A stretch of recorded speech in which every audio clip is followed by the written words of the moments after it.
बुद्धत्व की चाह, मन की शांति कैसे प्राप्त करें। बुद्धत्व की तलाश में एक व्यक्ति तिलोपा के पास आया और बोला, मैं अपने विचारों को रोकना चाहता हूं। तिलोपा ने कहा, यह तो बहुत आसान है, मैं तुझे एक विधि बताता हूं, तू बस वैसा ही कर। बस तू बंदरों के बारे में कुछ भी मत सोचना। साधक ने कहा, लेकिन मैं तो वैसे भी बंदरों के बारे में कभी नहीं सोचता। तिलोपा ने कहा, जैसा मैंने कहा वैसा कर और कल वापस आकर मुझे बताना। साधक चला गया, लेकिन बंदरों के विचारों ने उसे चारों तरफ से घेर लिया। रात में वह सो भी नहीं सका। खुली आंखों के सामने भी बंदर, आंखें बंद करते ही फिर से बंदर, तरह तरह के हाव भाव वाले बंदर। वह लगभग पागल सा हो गया। शाम को वह फिर से तिलोपा के पास गया, तब भी बंदर उसके साथ ही थे। उसने कहा, मुझे बुद्धत्व नहीं चाहिए, लेकिन कृपया मुझे इन बंदरों से मुक्त कर दीजिए। तिलोपा मजाक कर रहे थे। वह यह बताना चाहते थे कि विचारों को रोकने की कोशिश मत करो, क्योंकि विचारों को रोकने का प्रयास ही उन्हें मजबूत बनाता है। विचारों को टालने की कोशिश करना ही उनका आकर्षण बन जाता है। मन को रोकने की कोई जरूरत नहीं है। विचारों की कोई जड़, सिर या धड़ नहीं होता। तुम्हें इन्हें गंभीरता से लेने की जरूरत नहीं है। तुम बस विचारों को देखो, देखते रहो, वे खुद ब खुद चले जाएंगे। ओशो कहते हैं कि विचारों से लड़ना नहीं है, नहीं उनका विरोध करना है, बस उन्हें देखते रहना है, जैसे पर्दे पर कोई फिल्म चल रही हो। विचारों से जुड़ाव ही अशांति का कारण है। केवल दृष्टा बनो और शांति अनुभव करो। सफलता की कुंजी, रूमी की अद्भुत कहानी। महान सूफी रहस्यदर्शी जलालुद्दीन रूमी अपने शिष्यों के साथ एक खेत में गए, जहां एक किसान 2-3 महीने से कुआं खोद रहा था। शिष्यों को आश्चर्य हुआ कि हमें यहां क्यों लाए। जो कुछ कहना था वह गुरुकुल में भी कह सकते थे, लेकिन रूमी ने कहा, मेरे साथ रहो और ध्यान से देखो कि यह किसान क्या कर रहा है। बिना देखे समझ में नहीं आएगा। किसान एक ही जगह पर खुदाई करने लगा।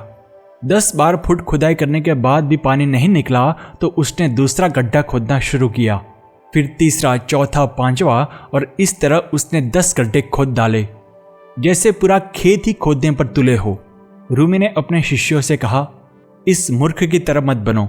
यदि इस किसान ने एक ही जगह और गड्ढा खोदा होता तो पानी कब का निकल आता। वह अपना समय, शक्ति और जमीन सब कुछ बर्बाद कर रहा है, और सभी यही कर रहे हैं। आप कुछ शुरू करते हैं, लेकिन तुरंत परिणाम न मिलने पर कुछ और करने लगते हैं। यह छोटे छोटे अधूरे प्रयास करना खतरनाक है। किए गए प्रयास को एकाग्रता के साथ जारी रखें, इच्छित परिणाम अवश्य मिलेगा। ओशो सार। धैर्य का अर्थ है त्वरित परिणाम की आकांक्षा को त्याग देना और अंततः इस आकांक्षा को सच्चाई में बदल देना। फिर हर कदम पर मंजिल प्राप्त होगी। सच्ची मेहनत और निरंतरता से ही सफलता प्राप्त होती है। यदि हम अपनी ऊर्जा को एक ही दिशा में लगाते हैं तो परिणाम निश्चित रूप से सामने आएगा। कड़ी मेहनत और धैर्य ही सफलता की कुंजी है। होश की महत्ता। बुद्ध का संदेश।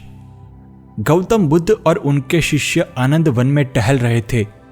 आनंद के एक गहन प्रश्न का बुद्ध उत्तर दे रहे थे। इसी दौरान एक मक्खी आकर उनके नाक पर बैठ गई। बुद्ध उत्तर देने में इतने तल्लीन थे कि उन्होंने यांत्रिक रूप से मक्खी को उड़ा दिया। जब उनका उत्तर पूरा हुआ तब बुद्ध को याद आया कि मक्खी उड़ाने की उनकी क्रिया बेहोशी में की गई यांत्रिक क्रिया थी। बुद्ध रास्ते पर अचानक रुक गए, धीरे धीरे हाथ उठाकर नाक तक लाए और सावधानी से हथेली हिलाने लगे। शिष्य आनंद को आश्चर्य हुआ। उसने पूछा, आप ये क्या कर रहे हैं? मक्खी तो कब की उड़ गई। बुद्ध ने कहा, मक्खी से मेरा कोई संबंध नहीं है, मुझे अपने होश से संबंध है। पहले मैंने बेहोशी में मक्खी उड़ाने का कार्य किया, अब जब मैंने गलती समझ ली है तब मैं होशपूर्वक मक्खी को उड़ा रहा हूं। ओशो सार। होशपूर्वक किया गया प्रत्येक कार्य शुभ होता है, जबकि बेहोश में किया गया हर कार्य बुरा नहीं होता पर अवश्य अशुभ होता है। यह भेद हमेशा याद रखने योग्य है, क्योंकि केवल सावधानी से किए गए कार्य अशुभ को शुभ में परिवर्तित कर सकते हैं।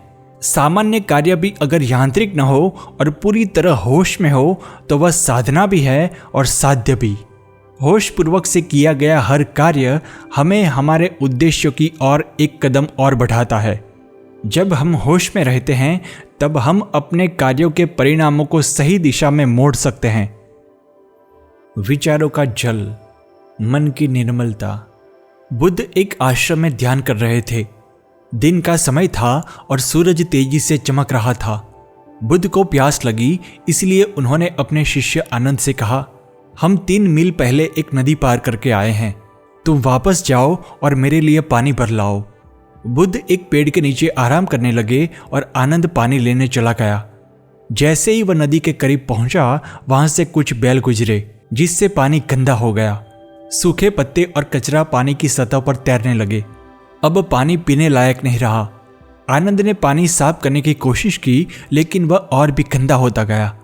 थक कर वह लौट आया और बुद्ध से कहा, वह पानी खराब हो गया है, आगे एक नदी है, मैं वहां से पानी लाता हूं। लेकिन बुद्ध ने जिद की कि उन्हें वही नदी का पानी पीना है। बुद्ध की बात सुनकर आनंद वापस नदी के पास गया। आश्चर्य की बात यह थी कि अब पानी साफ हो रहा था। उसने बुद्ध की बात का सार समझ लिया। एक नजदीकी पेड़ के नीचे शांति से बैठकर वह नदी के पानी को देखता रहा। मिट्टी तल पर बैठ गई थी और पत्ते बह गए थे। अब पानी एकदम निर्मल हो गया था। आनंद खुशी से पानी भरकर बुद्ध के पास आया और उनके चरणों में सिर झुकाकर कहा, गुरुदेव, मैं सब कुछ समझ गया हूं। मैं अपने मन के साथ भी ऐसा ही करता रहा हूं। अब मैं शांति से बैठकर मन को पूरी तरह से साफ होने दूंगा। विचारों की धारा में कूदकर मन को और गंदा नहीं होने दूंगा। ओशो सार, प्रयत्नों से मन शांत नहीं होता। आप तटस्थ भाव से उसे देखते रहें, मन अपने आप शांत हो जाएगा। यह एक शाश्वत नियम है। वस्तुएं लंबे समय तक विचलित नहीं रह सकती। स्थिरता उसका स्वाभाविक गुण है। शांत चित्त से उस अवस्था का इंतजार करें। जब आप अपने विचारों को बहने देते हैं, तब मन की नदी साफ हो जाती है।